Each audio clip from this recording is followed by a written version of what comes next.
Ja sam Ivica Lojru, ranjavan sam 2 puta. Predzadnji dan sam teško ranjen, bio sam nepokretan. To je bio 18.11. 19.11. su me zarobili u Komercu. Ja sam Dragutin Guzovski, u logoru sam zatočen 18.11. znači kad je pala mitnica. Zovem se Đuro Mujić, rođen 18.2.1965. u Vukovaru. Zadnji punkt koji smo držali bio je punkt Peyton. To je bilo negdje od 14.15.11. do 20.11. kad smo se u jutarnjim satima predali u tvornici Borovo. Ja se zovem Ante Ljubić, predao sam se 18.11.1991. na mitnici.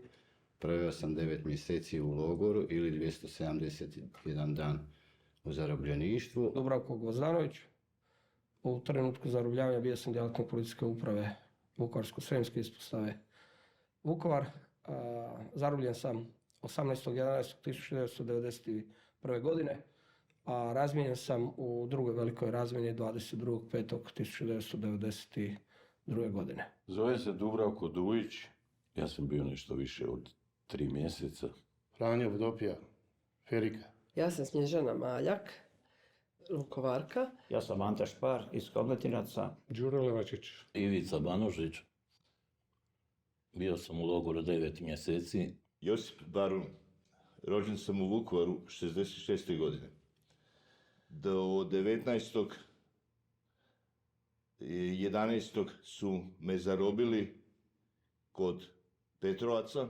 Moje ime je Rudika Pucelj, zarobljen sam 18.11.1991. godine.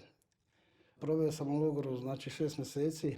Zlatko Zaoborni, 90% HRVI, ratni vojni invalid. Moje, ajmo reći, kalvarija je počela 19.11. u Borovu naselju, kad sam se kao ranjenik predao neprijatelju i završio u logoru u Sremskoj Mitrovici i na kraju sam bio u vojno-istražnom zatvoru u Beogradu, gdje sam bio 9 mjeseci, znači izašao 14.8.1992. godine u Nemetru. Ja sam Zvonko Barta, rođen sam 5.11.1956. godine. Ja sam Željko Šandan, rođen sam 19.3.1966. u Vukovaru, hrvatski dragovoljac, zatočenik srpskih koncentracijskih logora. Ja sam Željko Šantić, zarobljavanje sam doživio u Poljskoj bolnici u Borovu Komercu, 19.11. Josip Crnjac iz Vukovara, zarobljen 18.11. na mitnici. Bio sam 188 dana u logoru, znači prvo na Ovčari, s Ovčare u Sremsku Mitrovicu. Moje ime je Marijan Gubina, rođen sam 1981. godine. Sa 10 godina sam završio u srpskim koncentracijskim logorima. Što se posebno ističe u tih 260 dana, gdje ja kažem da je došlo do isticanja onoga našeg životinskoga u nama samima, gdje možemo nadvladati i neke najveće strahove i u konačnici i ozljede.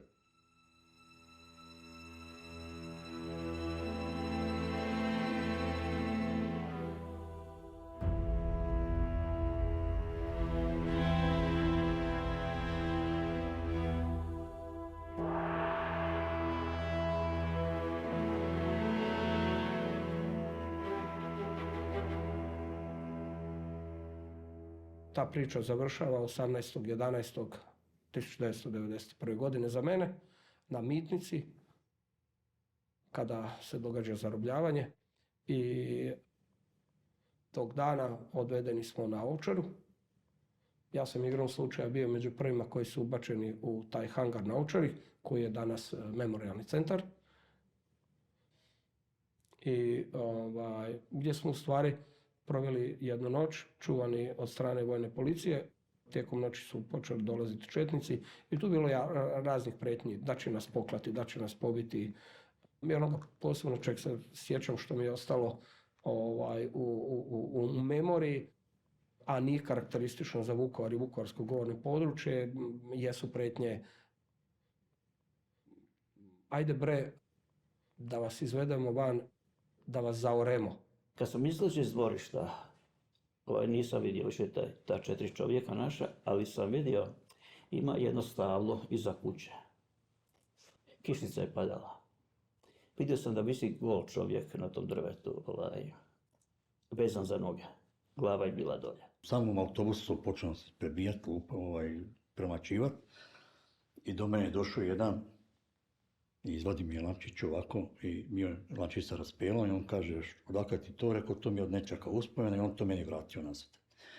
I kaže on meni lezi dole i puži van iz autobusa. Tada nisam pužio zašto on to meni govori. I ja kad sam došao do stepenice, ja sam počeo puzati niz stepenice, međutim neko mi je, njih dvojica su me uvatili, šupali su me jednostavno van iz autobusa. I onda su me počeli lemat, to je, već sam počeo biti malo još amučen i sve, već udarci strašni i to sve. I bacio me na cestu.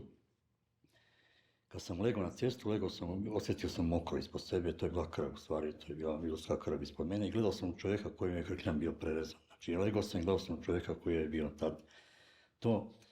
I došao je neki, onako van sebe, sam neki bradonja u pancirki, imao nožinu veliku i došao je do mene i ja sam gledao u njega, onako kao i klekao mi na leđa i onak sam rekao, ono što kažu prođe život, ja sam rekao gotovo je.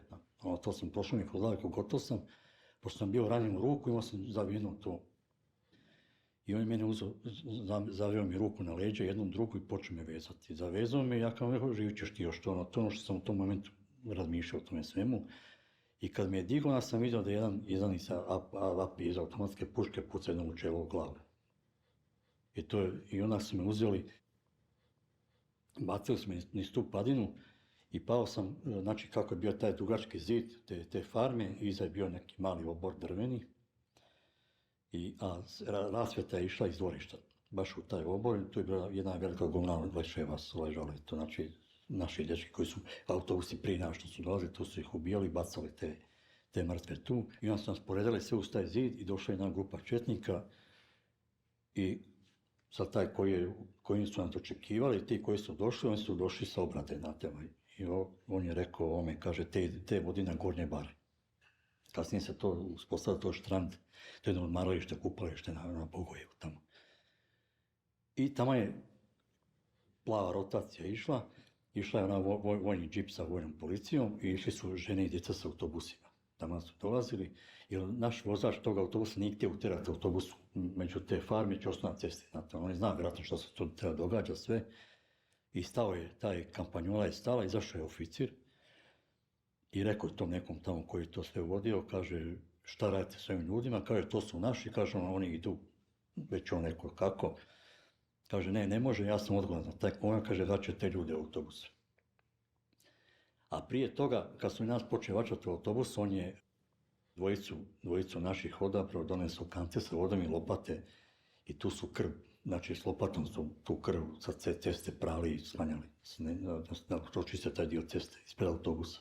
Umorili su se koliko su nas isprašili. Sad zamislite mene, ja sam bio ranjen, propusan kroz desno rame, u zavojima, smotan onako, u bolničkoj pidžami. Sad nisam neka sila, onda sam imao 50 kila jedva, reklo bi se. I njih četvorica mene tuku, ja sam naslona i oni mene srušiti ne mogu. Koji su to elementi, koliko mozak vam može i ta psiha, inat, jal, ne dat se, neću past, koliko vam može snage dati, to je jako teško objasniti. U jednom trenutku sam vidio čovjeka s kojim sam odrastao zajedno. Vidio sam ih i prije njega, puno njih nisam imao petlje se javiti i njemu sam se jednostavno javio. On se okrenuo prema meni, pogledao me i kaže, šta ti radiš, šta mi pitaš, rekao. I došao je kod mene, ja kažem, daj mi cigaretu, da zapalim, kaže ono, evo ko ti brani. Ja zapalio sam cigaretu, pitam ga, mogu čučnuti, kaže on, pa šta čučni. I ja kako sam čučnuo, tamo sam htio prinijeti cigaretu u ustima i vidio sam tu nogu, čizmu, vojničku čizmu. Toga se sjećam jako dobro i kad me tu zviznio, ja sam glavom udario o zid, pao sam dolje i kroz polusvijest sam čuo da repetira automat i onda je taj prijatelj, bio mi je prijatelj, skočio i rekao je ne diraj njega, se okrenio, otišao, kao da se ništa nije desilo. Znači cirka razmaka 2,5 metra gdje su ljudi stojali sa lopatama, sa svim živima i tukli su ljudi. Znači praktički ko je bio brz, a ne brz, nego znači ko je imao sreću da ga ne dohvate ili da ga dohvate u rame, taj je imao sreću. A čovjek koji je pao ili neko ko je pao, taj je bio sav izlom. Kasnije su nas poizdvajali, naročito mi koji nismo bili sami Vukovarci, poizdvajali su nas sa strane. Isto tako na Ivičnjak smo sjeli, tu su počeli ubijati jednog po jednog, ne baš striljati, nego onako kom se ko sviđao ili ne sviđao, uzeo ga iz kolone, ubio ga je. Mnoge ljude su pustili kao ajde slobodan, idi bježi, i onda bi mu pucao u leđa. Oficiri su JNA dolazili, protestirali na neki način, no ovi su rekli evo pokušaj bježati i tako. Tako da kasnije kad su nekoga kao pustili da bježi, rekao je neka, ništa ne mora, idemo u koloni. Tu su mi zube polomili i izbili, sve ukupno 8 zubi. Probili su mi lubanju, tu ima rupu i sada. Šaku su mi izgazili da je ostala deformirana cijeli život. Desno rame mi je bilo iskočilo i s takvim ramenom sam došao u Mitrovicu, međutim, imao sam sreću da je pokojni doktor Njavro bio u toj ćeliji pa mi to namjestio. Ti pucnjevi su vam pa nešto normalno. Ne pridajte tome pažnju i ne izazivaju toliki strah i toliku nelagodu. Ali zvukovi mučenja, oni ostaju. To je najstrašnije. Miris smrti, kako ja volim reći, miris spaljenog mozga. Općenito, miris spaljenog tijela je nešto što je vrlo neugodno, ali to je miris spaljenog mozga od baruta i onako neopisiv, ali vrlo intenzivan, vrlo nelagodan i neugodan i dan danas. Onda smo došli u Sremsku Mitrovicu. U Sremsku Mitrovicu. Mitrovicu, Sremsku Mitrovicu.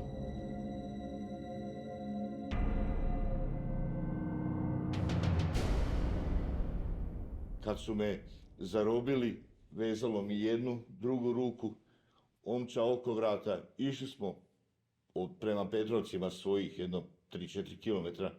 Ma kad sami ovako držite ruke, ruka, cirkulacija se zaustavlja, ruka se oteža, pada dolje, vi se gušite. Taj čin ne. Nikakve ja nisam imao pogodnosti ili sreće ili bilo šta kao invalid bez noge tamo. Znači ja sam redovno dobio batina koji svi ostali robijaši, zatvorenici, zatočenici. Obično sam bio na zemlji kad su me tukli, pedrekom, kad udari pedrekom, onda stoječki si to podnio. Ali kad te lomi čovjek na jednoj nozi ne može izdržati dugo, nego mora past dolje i onda ide cipelarenje do kraja. Bio jedan Crnogorac, njega ne znam kako zove, bio visok crn. On mi jednom trenutku sam čekao dolje u hodniku, u tom holu, ulazu u taj treći paviljon gdje sam bio. Čekao sam da se oslobodi ćelija samo za mene, da me mogu odvesti gore u ćeliju. I on je došao i pio je Coca-Colu. I došao je, taj mali stolić bio, ja sam sjedao sa strane. On je došao, sjeo, stavio kolu na stol i kaže, hoćeš kolu? Ja gledam u njega, ništa, šutim. Hoćeš kolu? Ja kažem, hoću. I on ode u kantinu, znači kupi mi kolu, donese mi kolu i stavi mi kolu na stol. I tako popio, on je tu mene provocirao, svašta, šta ti je ovo trebalo, evo izgubio si nogu, šta ti je ovo trebalo u životu, da se boriš protiv nas, bla bla bla. I sad odozgo viče, ajde dovedi zaobonog, oslobodili smo ćeliju. Znači on je mene doslovno uterao u tu ćeliju i tako me pretukao da sam pao u nesvijest. Mi smo bili u toj prostoriji na podu, na parketu smo spavali. Ja se nisam mogao okretati, nisam mogao, boljelo me spavati na desnoj strani, ja sam mogao samo na lijevoj strani. I onda smo se grijali jedan uz drugog. Ja i još jedan, mislim Mirko da se zvao čovjek s druge strane, bili smo ljuti na izvjesnog kiralja Damira, koji je umro od batina. Jedva smo uspjeli saznati nekakve, i neki su ga ljudi poznali. Sad, reklo bi se isto apsurd, bili smo, mislim, ljuti na tog čovjeka jer on se ohladio. 2 dana ga nisu htjeli iznijeti van jer ono je bilo kao, evo bio je s vama, vaš je ustaša, ovo ono, nisu ga htjeli izneti. I sad ja i onaj Mirko s druge strane smo trebali kao uz njega grijat, on se ohladio, evo, mislim ono, ljut na umrlog čovjeka. To su isto apsurdi koje je jako teško reći, ispričati, no živjeli smo, evo i preživjeli, živa glava i dan danas i evo. Tu ima jedna zanimljiva situacija, zid ovako od cigle stare, iskopan kanal pored njega, svjetla okolo, naših ljudi do zida ispred mene, sigurno jedno 4-5 redova, vojska njihova, policija, sudska straža okolo sa dugim cijevima, puškama. Kontam, brate mili, gotovo je, Isuse moj, šta, kud sad, tu će nas pobit. Ali opet gledam ona raka, škilji mi ispod glava, dole ruke na leđa. Pa ne mogu nas tu se podrbat, neće nas tu valjda pobiti. Kad to se prođe, onda ide druga ekipa. I dolazi odjednom na skupe, naglo i vode van. Znači, okrenuli smo prema zidu na jednoj strani. Onda 4-5 ljudi odvode i poslaže pored drugog zida i odjednom se čuju puci. Sad čovjeku normalno nije normalno. Jednostavno se uplaši i sve ostalo. I tajac jedno 5-6 minuta, onda svi gledaju oko sebe koliko mogu, šta, kako, di. Odjednom njih 4-5 dolazi nazad. I onda se ta igrokaz recimo ponovi za jedno 4-5 dana. Kaže, sad ćemo tu biti. Ja sam stao, gledam u njega, rekao ne, ništa neću. Ne razumijem uopće, nisam ono, šok sam doživio, jednostavno nisam znao kako reagirati. I u tom trenutku su oni rekli kao, on je rekao, stvari, okreni se kao leđima, ja kažem, neću se okrenuti leđima, pucaj, tako ćete mu biti, ubite me ovako. I onda i njih 4 su bila sa puškama, ono, repetirali su i ovaj samo rekao upaljenje i bilo je samo klik, klik, klik, klik. 4 klika je bilo, znači bez metaka, bez ičega, gdje sam ja ono pao dolje od onog šoka, od ne znam nija bojazni, od ne znam šta se događa uopće. I samo me digli i vratili me nazad u ćeliju. I to je bilo prvi put. A drugi put sam mislio, poslije nekih 15-20 dana je prošlo, sad ovaj puta ni oči vezanja ni ništa, nego su me stavili i rekli sad ćemo tu biti, ali sad stvarno. Ja sam se pomirio sa sudbinom u tom trenutku i jednostavno nisam znao o čemu razmišljati. Mislio sam kući, o svojima, mislim da mi je tu kraj, ali opet u jednom trenutku nisam ni vjerovao da se to može dogoditi, jer nisam nikoga čuo, mada nisam ni mogao čuti u to vrijeme u logoru da je neko tako prošao. Isto je bilo 5 klikova, ali sam sad ovaj puta ostao na nogama, na nozi sam ostao, stojao sam i nekako sam razmišljao, a vidim da me maltretiraju, da me hoće psihički slomiti. Stvarno sam, više nisam mario za ničim, znači jednostavno nisam o ničem razmišljao, rekao sam, ako ste me dotle doveli, onda stvarno ne mogu ni vam ni govoriti ništa, ni želim ništa da govorim, a sve što sam rekao, to je rečeno i tako stojim pri tim izjavama svojim, da jednostavno me možete opet ubiti, ako ćete me ubiti ili me osudite. Vode vas na streljanje. Isto kažu Fajnot, nekakvu presudu, izmisli vam. Znate što vam, hoćeš gledati ili neš gledati, hoćeš vezati oči ili neće, i nemaš pojma, u biti ti sve jednako, ajde. I onda pucaju na vas i vi ostanete živi, pucaju sa čorcima. Ali možete vi zamisliti taj moment, pripremate se na to da ćete umrijeti, ali ubit će vas. Međutim ne. I onda pa vas vrate, pa to su recimo bili apsurdni, jako teški momenti. Posebno je bio brutalan neki zastavnik tog kosa, on je tuko, nemirica je tuko, on je jednog našeg dečka iskasapio, on je bio sav unakažen, on me zove na njegovo prepoznanje, ja sam njega poznao da je on, ali nisam uopće mogao skužiti. Morao sam dobro da pogledam u lice, da on je sad bio isječen, krvav, izubijan. Ali ono što je zanimljivo, da su nam se ovako, između tih ispitivanja za koje smo znali da će biti tuče, u stvari na nama iživljavali zatvorski čuvari i ti rezervisti. Nikada neću zaboraviti 13.3.1992. godine. Bio je petak. To se može provjeriti u starim kalendarima.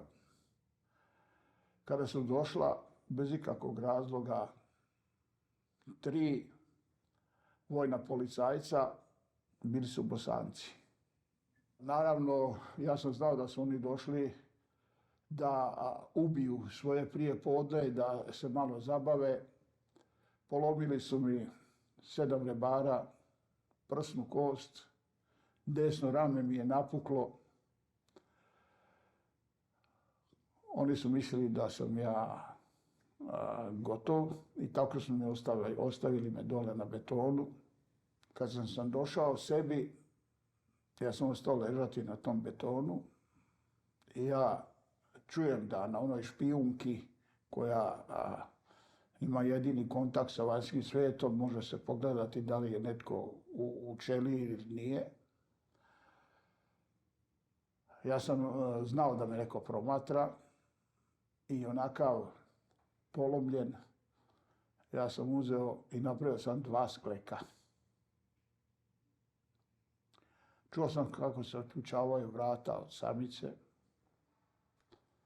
i onda sam samo znam da je rekao, pa kaže, majko vam kaže, kakvi ste vi to ljudi, mi smo mislili da ćemo te sad iznet da si mrtav, a ti radiš slikove.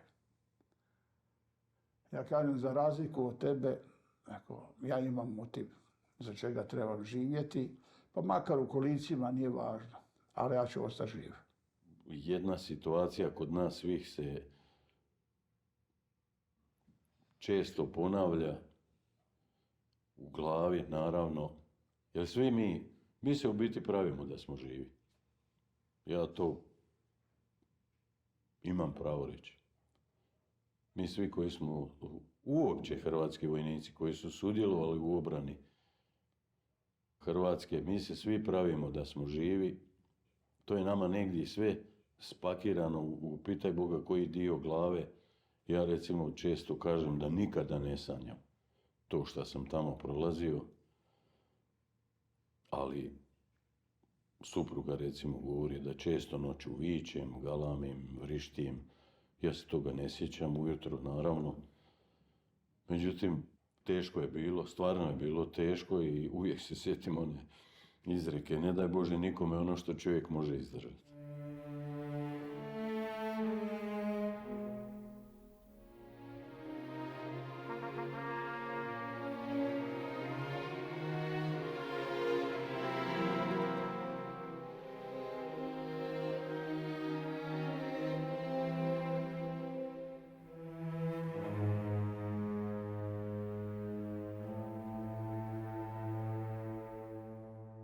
Imao sam poseban tretman, kad je god vojnik dolazio, di je ptičica iz kaveza, kanarinac, tako su me zvali, bio neki Novoseđanin Šapunja i pisikator neki, on je bio kao neki umjetnik, slikar, šta ja znam, sjećam se ta 2 imena. Ovaj Šapunja imao šaku, boga mi ovakvu, kad se razvali, on me volio jako vezat lisicama za krevet, krevete smo imali na kat, željezne, volio me ovako vezat za krevet i tuć, znači tu popravo želucu to, znači dok ne pademo u nesvijest. Ja ne mogu nazvati da su to ljudi. Ja poznam jako dosta Srba i prije rata i za vrijeme rata, bili ste na našoj strani i to. Čak smo imali, evo se dan danas hodaju po Vukovaru, slobodni građani Republike Hrvatske i to. Nije to samo mentalni sklop. Ti ljudi ne mogu biti ljudi. Kad te jednostavno tuku, gdje čovjeka vidiš da njih 15 uzima jednostavno čovjeka stave u kasetu. Da ljudi ne mogu povjerovati.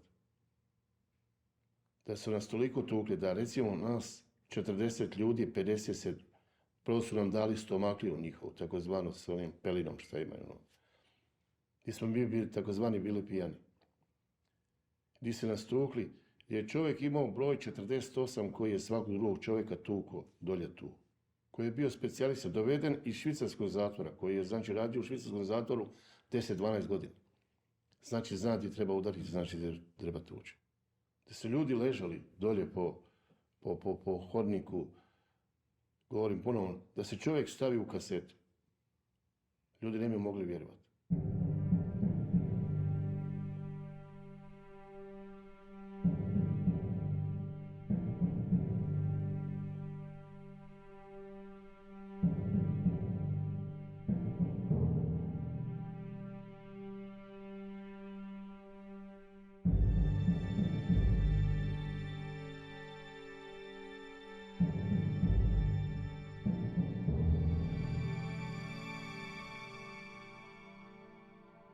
20.11. sam strpao u neku štalu, nemam pojma kako da to nazovem. To je bila stvarno štala Stajićevo, gdje su nas normalno dočekali sa pendrekama, palicama, masa svim i svačim, ne može se opisati. Znači, ako si prošao u redu, ali ja sam bio nepokretan, ne bio sam teško ranjen. Mene su dvojica unijeli u Stajićevo. Kad su ih počeli tući, normalno zastali su. Ja sam rekao, dečki, ako padnemo neće valjati, izgurajte ili bacite me nešto da napravite, spasite sebe, jer od mene nema ništa. Pokidali su me u biti, a meni su moji prijatelji nosili u jednoj deki na ispitivanje i tamo su morali to gledati i to šta mi rade, da bi me vratili nazad. I kad su me nosili nazad, onda su rekli, Ivice, neš preživjeti, jer dio su me prenijeli i krvi ostao na snijegu. Doduše, onda sam pao 2 dana u komu, malo sam došao k sebi. Pitam prijatelja, je li ima vode? On se trgnio, kaže, ti živ? Još ne bi bio živ, bogat. Nemam ja pojma, jel da sam bio u komi. To kaže, hoćeš, počnite kruha, mi čuvali i to. Ma rekao, ne treba mi ništa jesti, samo sam žedan i teško sam ranjavan i to. I onda su oni uzimali, ja njima dao taj obrok, takozvani, to nije obrok, ali za po čaše vode ili za čašu vode, ovisi koliko su se mogli sakupiti taj dan. A najgore je za mene bilo osobno zato što ja kad sam dobio batina, znam da ja dobijam i to je normala. A kad sam tukli braću i moje prijatelje i to, nije bila normala. Eto, sam onda nepokretan sam se ustao i došao sam među njih. Onda su mene slomili umjesto brata, ali opet i on je dobio. Tako da nisam ništa napravio. Ali to ne možeš gledati da tako neko se može življavati na nekome, a da ništa ne reagiraš. To moraš biti van svake pameti. Pa 7-8 osoba da skaču po jednoj osobi, pa onda sa pendrecima, pa sa kundacima, pa sa palicama, pa više ne znaš od samih tabana, znači da do kose. To je crno, to nije plavo, žuto ili zeleno, to je crno. Znači doslovno brata su mi ubili na mrtvo. I onda svaki jedan dan ga kao ostave, a onda sutra dan ponovo. I svaki drugi dan tako da se fino ohladi, znaš, pa onda ponovo. Nije mogao hodati, nije mogao stajati, sjediti, ležati, jest, pit, ništa. Znači, ubili su. A što se tiče Stajićeva, jednostavno svi znaju da sam 19 dana mokrio krv. Znači, posle jednog ispitivanja su me izveli van.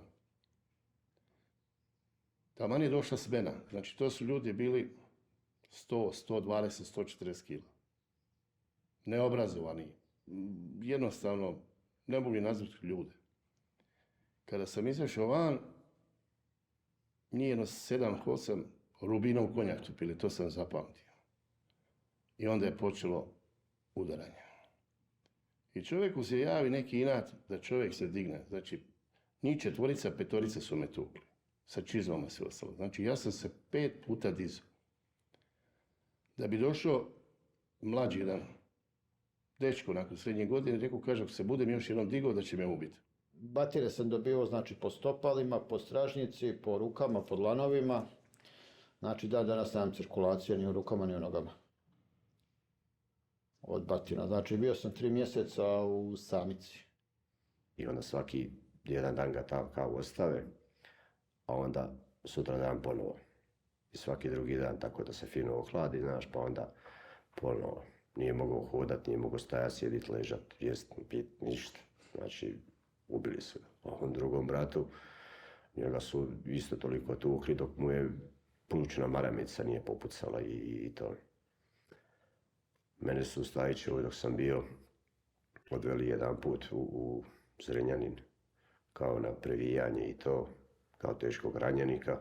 Tome su me htjeli secirati i odmah izvaditi organe i to. Pa je došao neki bojnik, pukovnik, nemam pojma šta je, lupio šamar toj ženi i otjerao ih tamo sve i on mi je stavio kateter i te stvari. Normalno nisam ni došao do Stajićeva, to je već počupano iz mene. To je normalno. Tako da, onda sam trebao ići redovito na to previjanje, ali više se nikad nisam javio.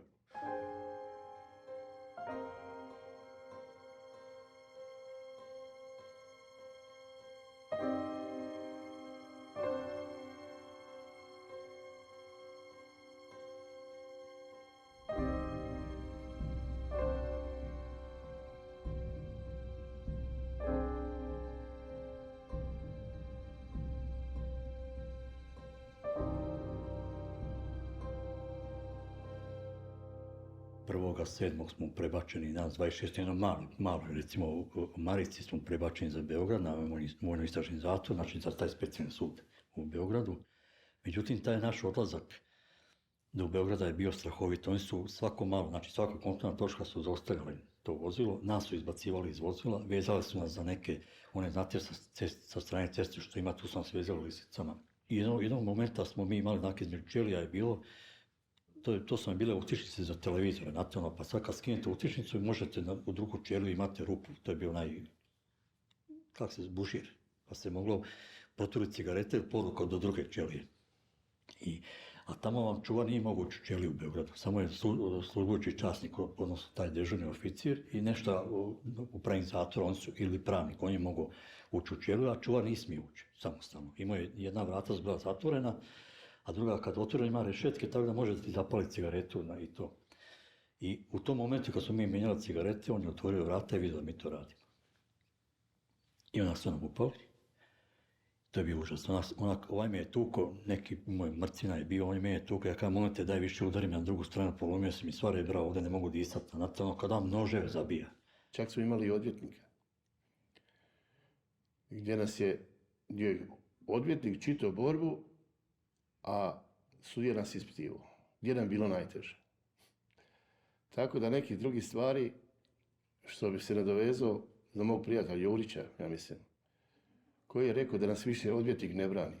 Kad god je rekao nešto, oni su nas počeli tući. Onda je rekao da ovaj odvjetnik nas više ne brani. Jer kaže, svaki puta kad nešto kažemo, dobijemo batina. Tijekom tog suđenja, dakle, to nikad ne zaboravite, ulazimo u jednu ogromnu prostoriju, kao porota, sjede njih, ne znam sad koliko, 3, 4, 5 možda, ali možda i 3. Ispred sjede također trojica. Svi su u odarama JNA nakičeni po uzoru onom na komunistički stil, dakle, svi imaju, to su epolete, to su svečane odore. I lijevo je stenografkinja, obično zgodna jedna žena, dotjerana. A vi dolazite kao zadnji ljudski ološ. Tamo prljavi, zarasli i kreću ovako, kao iz balkanskog špijuna iz filma. Dobar dan, vi ste taj. Da, ja sam taj i taj.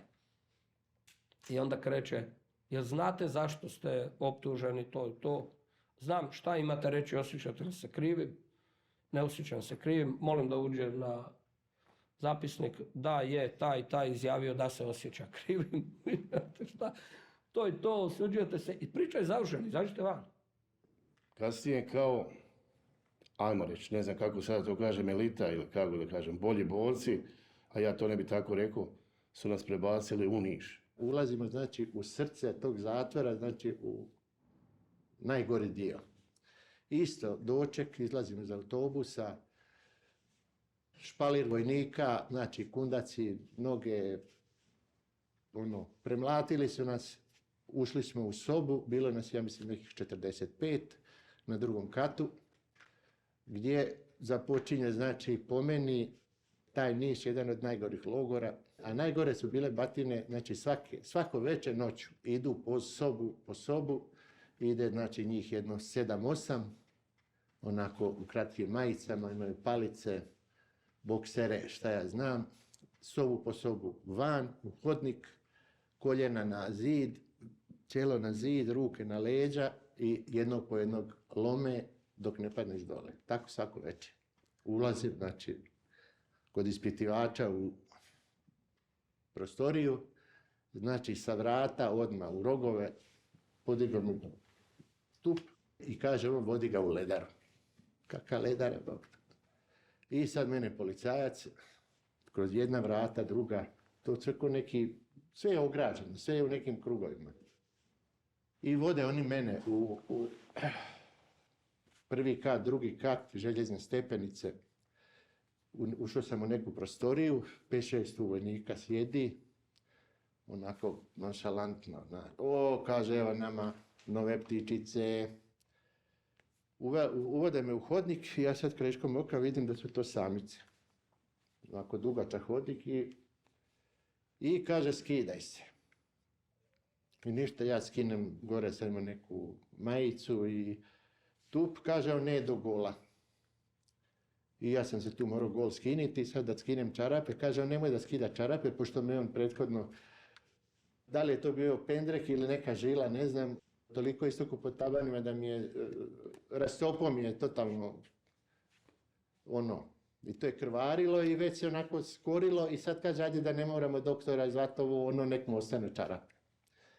I gurnu me unutra, još me ispeglaju, jako teško. I onda se otvori prozorčić i ovaj me kaže dođi vam, kaže da ti kažem kako se moraš ponašati, kaže jer ako se tako ne ponašaš, kaže pegla.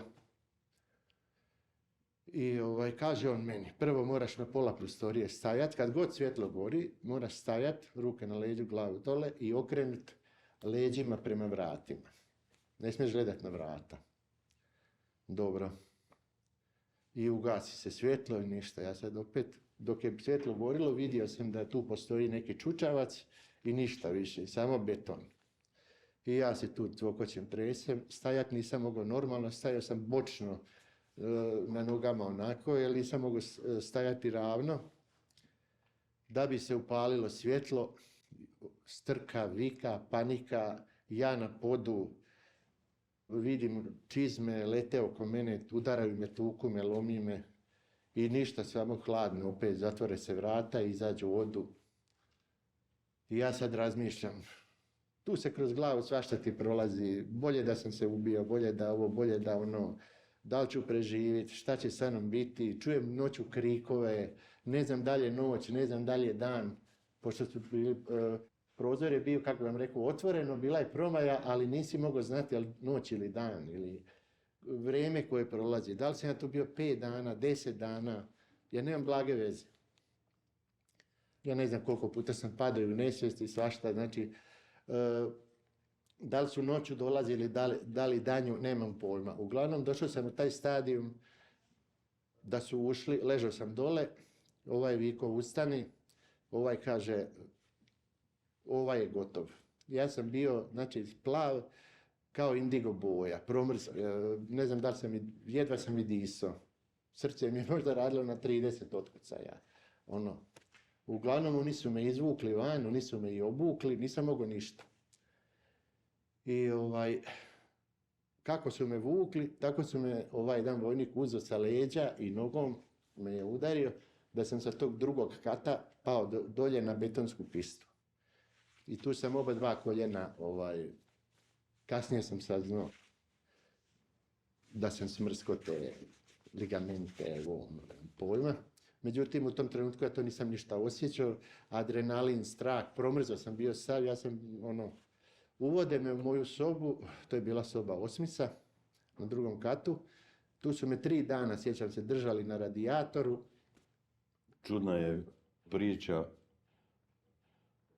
jedan od vojnih policajaca koji je dobio nadimak Oliva, jer stvarno je ličio na Popajevu Olivu, je nekome od naših ljudi uzeo Zipov upaljač. Naime, u jednom trenutku, ja ne znam točno kada, jedan dio vukovarskih branitelja je dobili smo nekakve dijelove i odora i stvari američke vojske.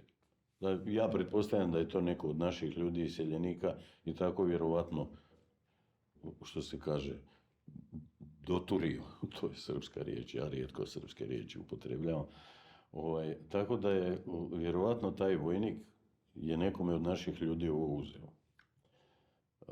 Taj upaljač. I taj upaljač je bio u stvari ovaj zvuk toga upaljača je bio znak da moraš izaći van iz ćelije, a zna se kad se izađe iz ćelije onda se ide, mi recimo u Nišu u tom donjem dijelu, smo išli u nekako, u stvari nije kupatilo nego WC. I naravno tamo se onda tuče, jer oni se zabavljaju, smjene se njihove mijenjaju, mi znamo kad je bolja, kad je lošija smjena, da tako kažem.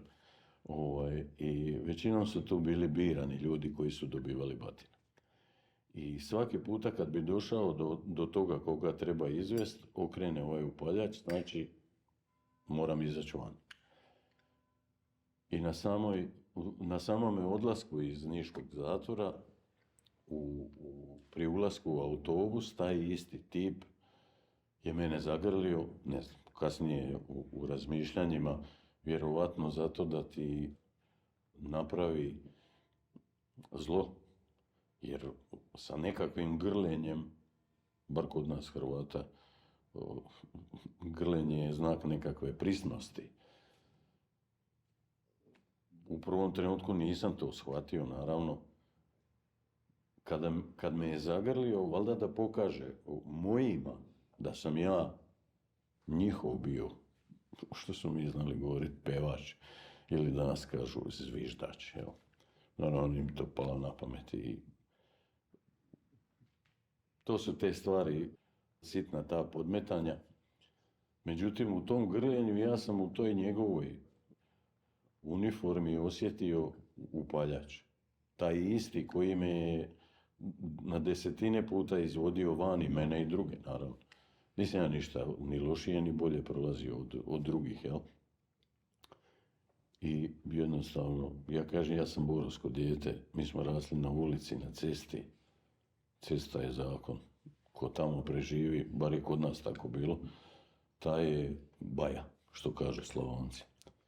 Naravno, ja sam njemu ukrao taj upaljač, donio ga sa sobom u Hrvatsku i evo, 30 godina je kod mene. Ja ga pazim i čuvam i podsjeća me na nešto strašno. Zato ga i čuvam da me uvijek podsjeti da ne trebam niti zaboraviti, niti oprostiti. I znam i dan danas, rijetki danas ljudi nose te zipove, upaljače su teški i nezgodni i tako, ali i dan danas se znam trgnut i bude mi nekako, što bi bake rekle, strašno mi bude kad čujem taj zvuk tog metala.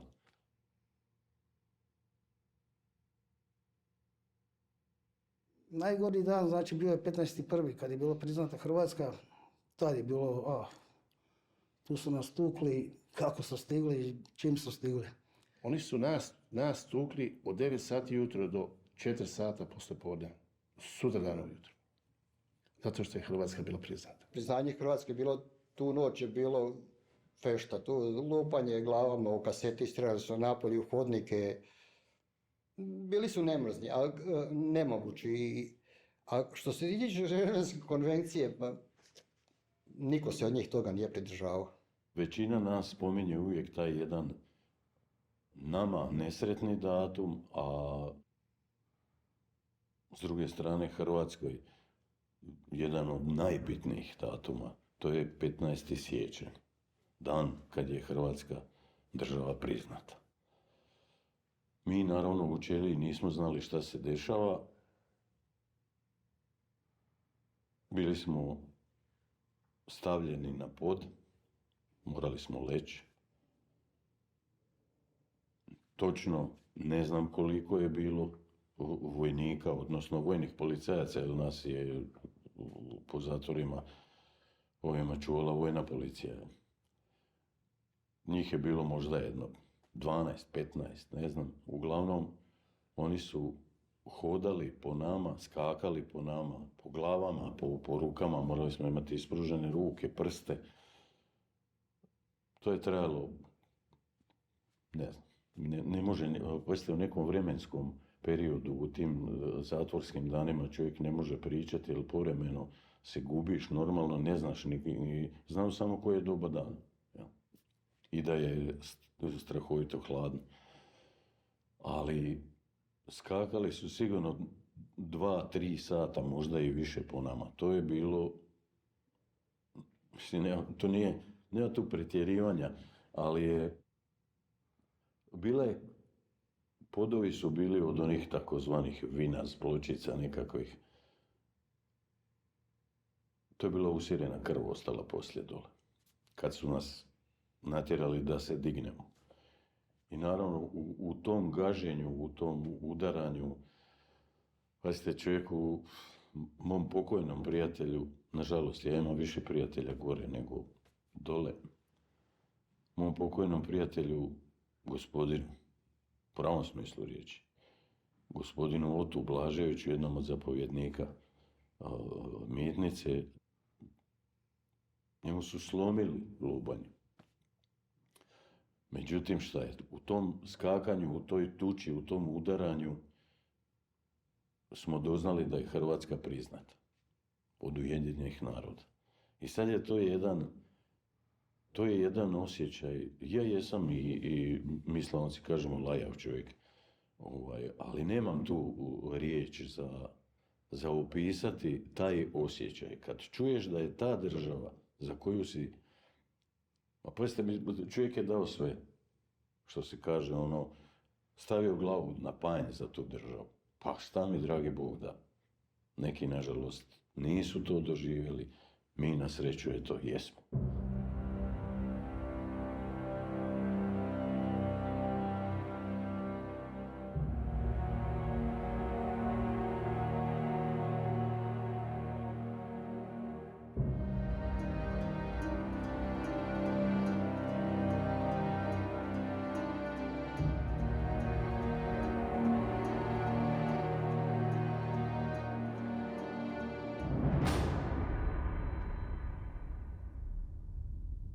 I u jednom trenutku dolazi, ja mislim da je bila Štefica Varga, uopće se ne mogu sjetiti koja od njih dvije, ali mislim da je Štefica Varga, da su došla trojica i da me trebaju.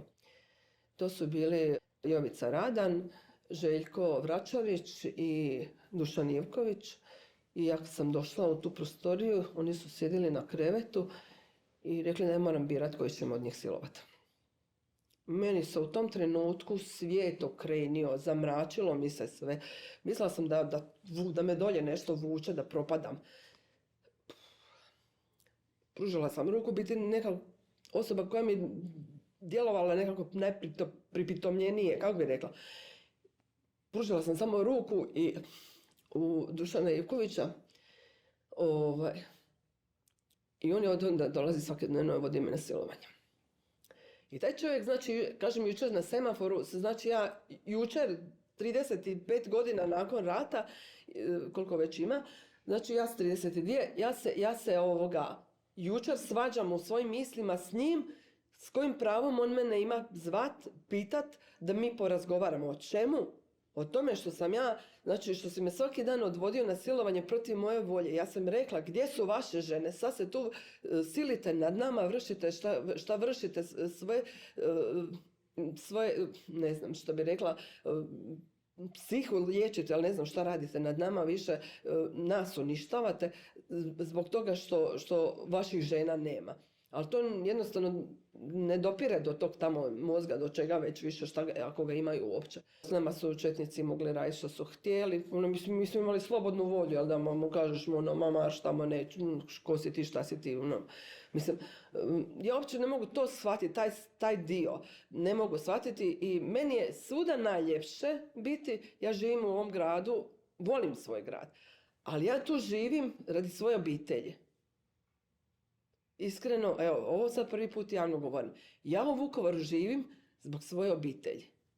Da moja obitelj želi da se mi odemo odavde, ja bi otišla. Jer nikad ne znam gdje će me šta snaći. Godinama poslije, znači, kad smo se vratili, susretala sam svoje silovatelje. Rade Tevkovića sam izudarala kišobranom. Kad sam vidjela da je Dušan Ivković u uniformi Hrvatske policije, ja sam zamračila. Ja sam to ošla i prijavila SIS-u, krim policiji. Godinu dana je bila istraga. I opet da se vratim. Kad sam se došla u Zagreb, smo svi bjegali za prometa, par dana sam provela znači, u Beogradu kod tetke i oni su mi platili kartu za autobus za Bosnu. Tamo sam se susrela sa tetkom, nju su spasili ljudi koji je imala prijateljstva iz Negoslavaca i sa radnicima koji su išli u ono vrijeme za Ljubljanu. Mi smo prebačene, znači otišli smo za Zagreb. Ja sam nakon 2 dana mom suprugu rekla što se dogodilo sa mnom, ali sam uspjela ispričati sam privo silovanje i on rekao mene zaustavio i rekao, kaže, ako si prošla kao žene u Begejcima gdje je on bio zatočen, rekao, kaže, ja ću se ubit ću tebe i sebe. Mislim, ta 3 mjeseca sam ja sve to pretrpila, najlakše je bilo reći, mamu vam četničku, ubijte me i gotovo. Ali ja sam se držala toga da je dođem mome sinu koji ima 3,5 godine. I jednostavno kad sam njega vidjela, ja sam pala na stepenicama i iz mene se takav krik prolomio. On se sakrio iza moje mame i rekao, jednostavno se uplašio sam.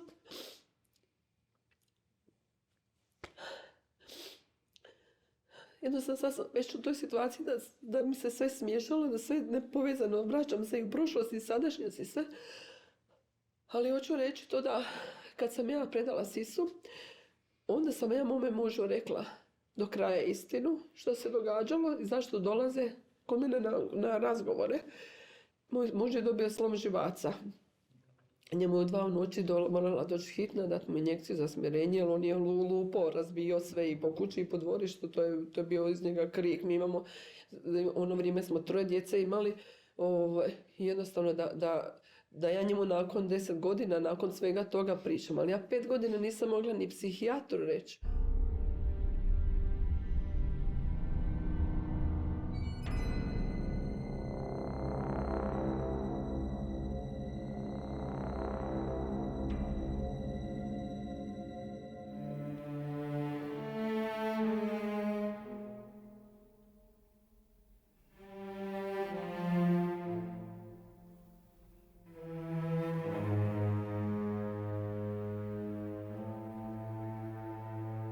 Moja mlađa sestra je imala 6 godina. Helena pokojna. Gabriela je imala 10 godina. Nena najstarija sestra, ona je imala 21 godinu. Teško je zamisliti što je djevojka sa 21 godinom prošla. Ona je bila duplo duže nego ja. 18 mjeseci ona je prošla cijelu Srbiju. Nju su vezali kao stoku, vodili od štaba do štaba na grupna silovanja. Zatrudnila je. U visokom stupnju trudnoće su je vezali za vrata, trenirali bacanje noževa, tako da je jadnica još izrozana od glave do pete. No, to je potvrda u stvari postojanja zla na zemlji, jer ne možete to drugačije opisati, da se ljudi mogu u toj mjeri toliko izobličiti, da mogu toliko zla činiti.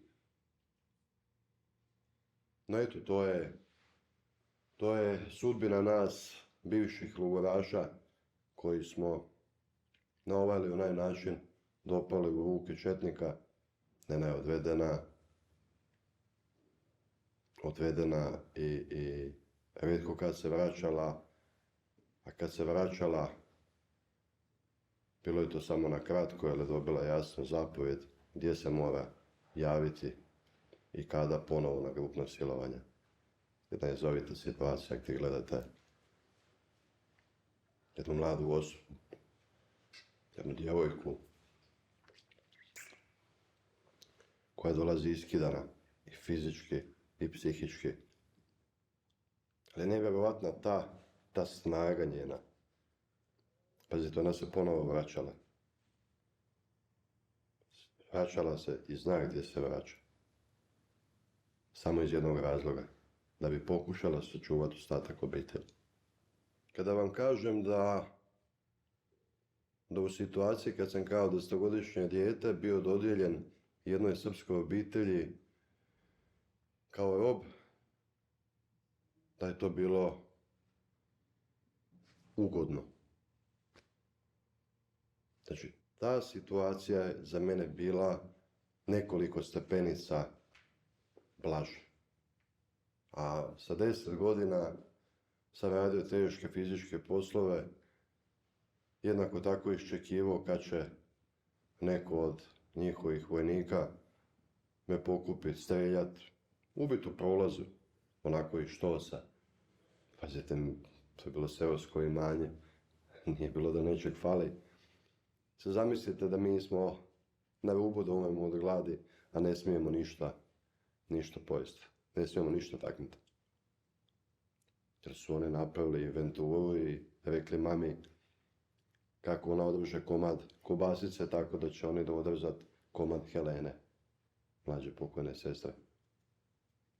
No, bila je jedna od situacija, onako pomalo komična, a nisu znali da u onim velikim posudama željeznim, da gdje je bila mast, nisu znali gdje je unutri ima prepečene vratine i drugog mesa. To je bio naš backup, ako zamrzivač slučajno se pokida, po starinski meso je u masti. Ja ne mogu to opisati, kad sam došao, kad sam zavalio ruku u tu mast i počeo to jesti, mislim da je samo pomisao na to danas, pa ne mislim da bi se izokrenio odmah od toliko masnoće i svega, međutim, to je bilo nešto strašno. Se zamislite, danas sam 42 godine i u tih 30 godina kada se sjetim svoga oca, kada se sjetim svoje majke, ja vidim taj izraz lica. Vidim tu bol koju su oni nosili. Danas, kada sam roditelj, daj Bog hvale od 4 djece, ne mogu zamisliti da proživljavam to što je proživljavao moj otac ili moja majka. Da gledam kako mi siluju dijete ili uče djecu. Ja ne znam da li postoji gora situacija od te. Evo, to je dio naše sudbine, to je dio naše povijesti i ono jedino što se danas nameće među nizom nekih pitanja, imali svrhe.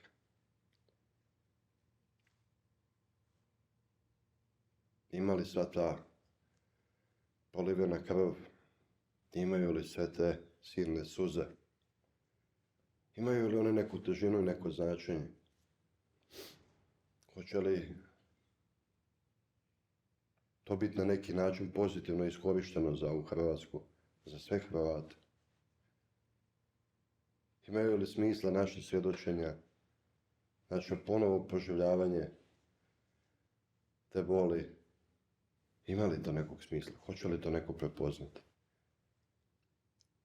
Hoće li se Hrvatska postaviti ne kao zaštitnik žrtava rata, nego hoće li zaštititi tu žrtvu?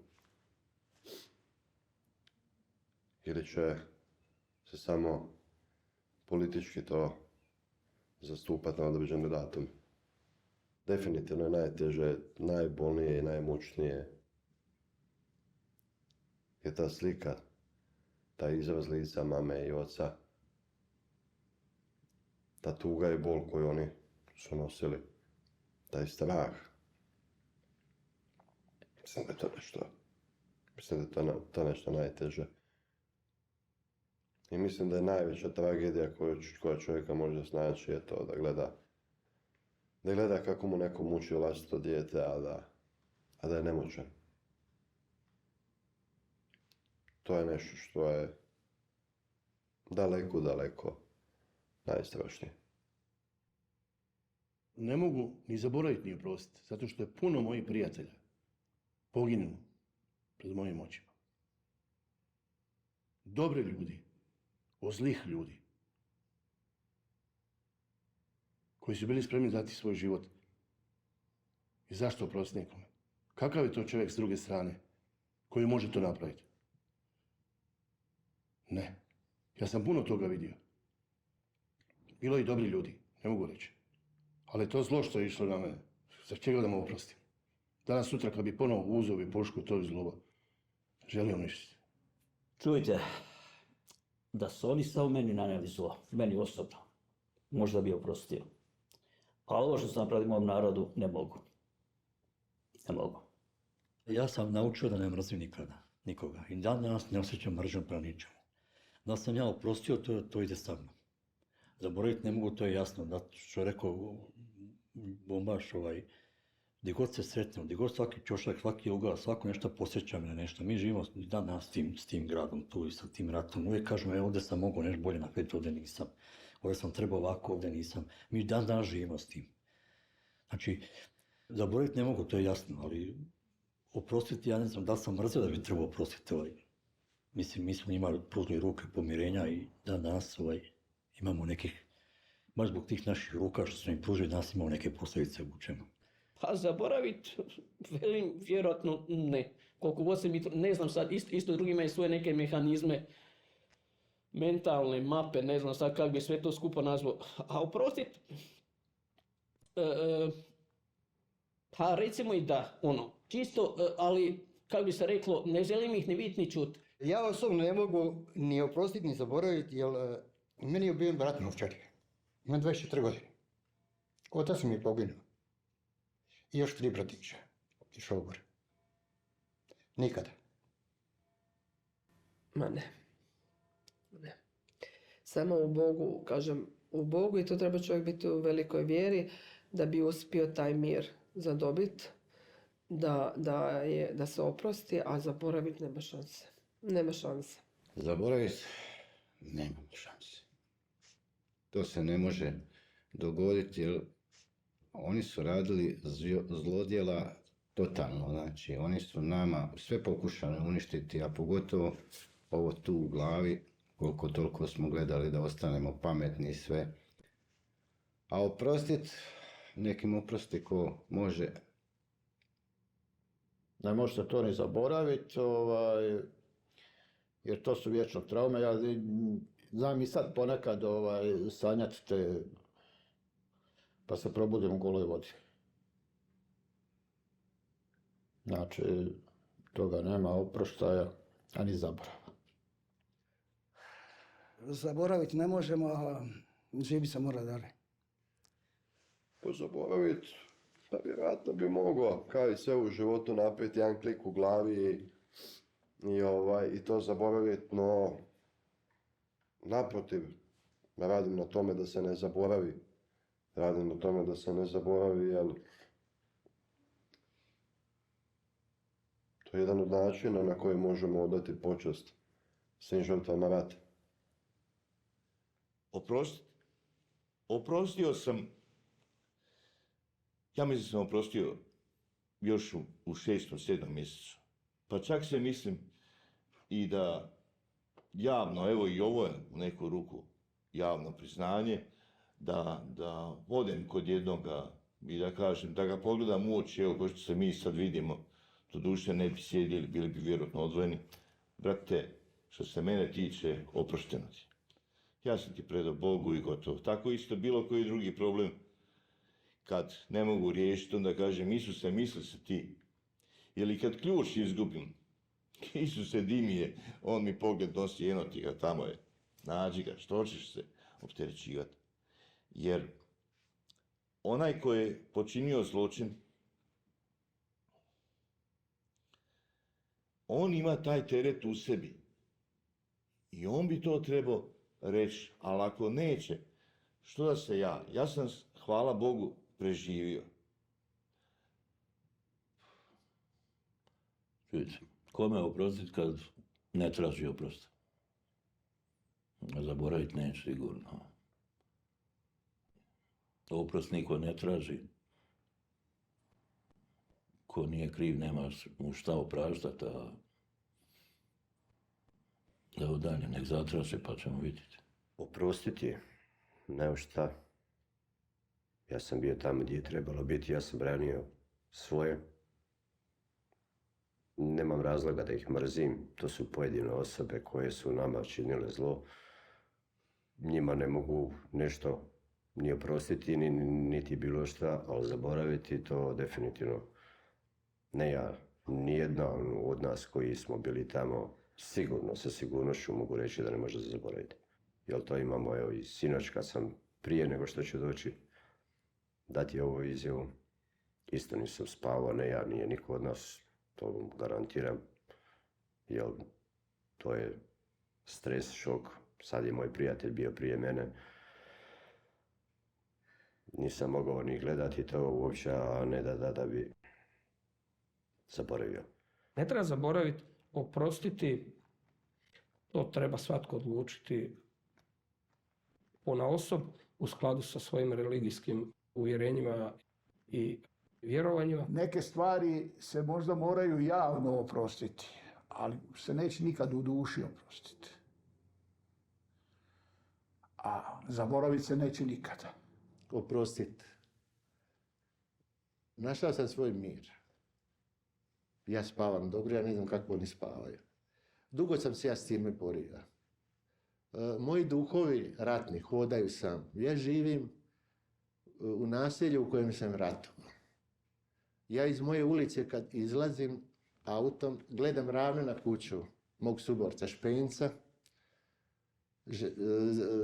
Mlinarića koji je išao Blagu Zadru spašavati. Ja njega vidim na nepostojećoj kući koje više nema, na prozoru kako sluša Deep Purple, Child in Time, Mistreated. Pozdravimo se, ja odem na korzo. Dolazim na Borovsku gdje je bila moja barikada, vidim kako tank puca u mene. Vidim Vrbu, Željka Vrbovskog, kako me spašava od transportera. Vidim moje poginule, vidim kod mjesne zajednice curu i dečka koji su zajedno poginuli od granate. Ja te fleševe imam stalno, ja se s njima nosim. Ne mrzim nikoga, to je moja sudbina, tako moralo biti. Ako je oprost nešto religijsko, ako je oprost nešto što pripada vjeri, ja nisam vjernik. Ja neću biti vjernik. Zaboraviti neću i ne mogu. To su stvari koje se ne mogu zaboraviti. Ne mislim na ono da ja nekome ne zaboravljam, ne. Jer to je ljudski gledam na to. Zaboraviti se ne može, jer to su takvi strašni doživljaji koji su jednostavno čovjeku negdje upisani, urezani u nekakav dio mozga. I htio, ne htio, to se stalno vraća bez želje da se čovjek tog nečega sjeti i sjeća. A oprostiti neću, zato što su to stvari koje se ne mogu oprostiti. I meni uvijek bude žao mi bude. Mi Hrvati, mi smo katolički narod, vjernički narod. Kad naši ljudi kažu, ja bi njemu oprostio, ja mislim da ti ljudi lažu.